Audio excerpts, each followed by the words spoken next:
In this lesson, let's look at retiming a clip because they can really be beneficial in getting people's attention. Let's start by going back to Manhattan right here. Drag it down onto our timeline. Great city to visit if you know where to go. Now, what I want to show you first is over here. We do have other options. I think we know what reverse does. It reverses the clip. Reset. Well, I've reset the speed to something I don't like. I want it to go back to normal. That's a quick way to do it. Down here, I want to show you speed ramp, instant replay, rewind, and jump cut at markers, those four. Let's start with speed ramp.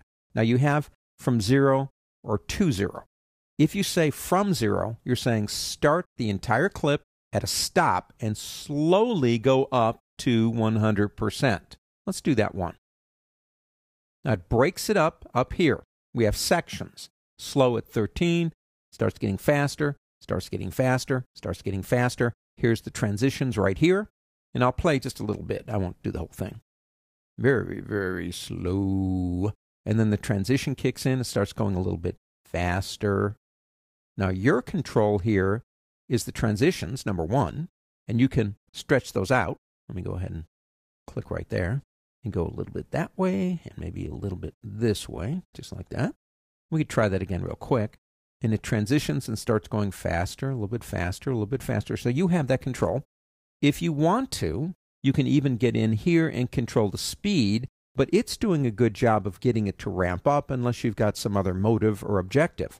So one is doing a ramp on your speed, either from normal to, say, 0, or from 0 to normal, up to you.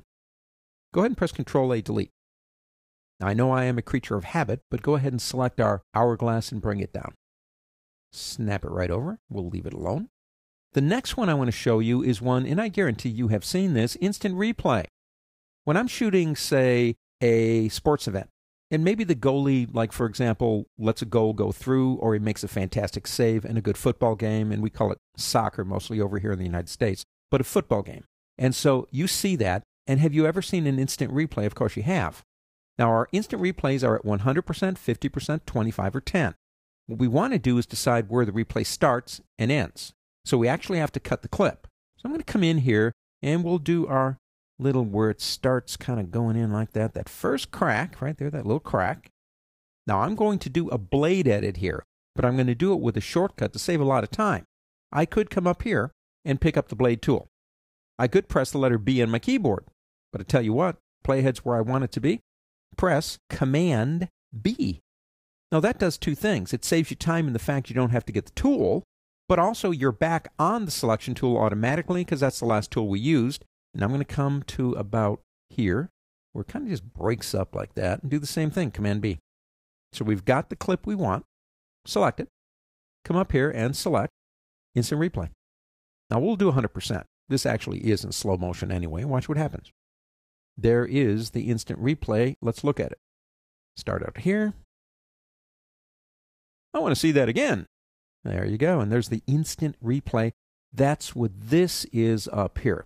Now, we can make those on our own. If you don't want it, you can delete it. Speaking of deleting, Control-A, delete. Just to make sure we're on the same page, drag it down again. Now, the next one we want to look at is rewind. This one's kind of interesting. So we're going to do the same thing real quick. We're going to come over here. I'm going to use my arrow keys to spot what I want. Command B, and say get to about here, and Command B.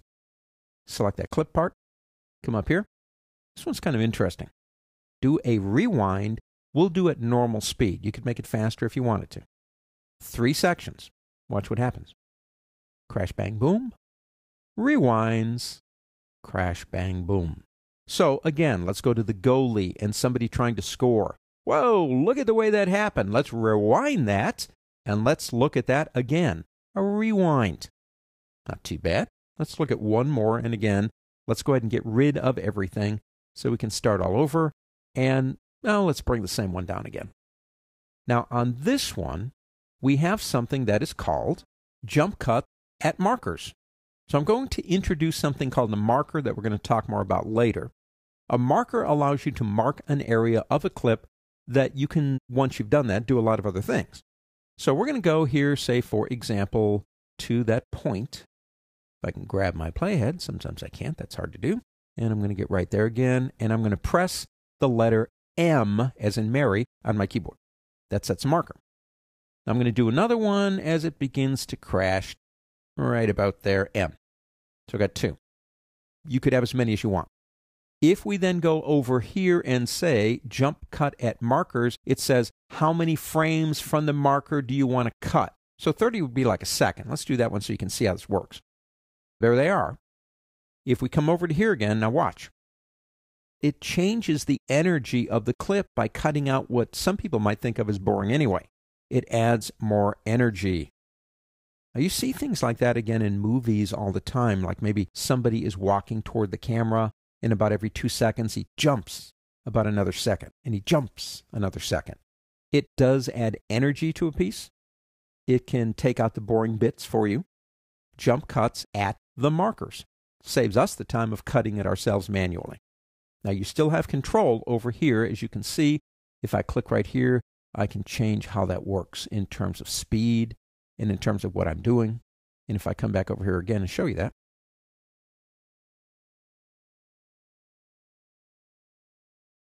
so we can change where the jump occurs. Total control. And of course, if we don't like what we have done, we can always undo it anyway, or we can just simply reset the clip.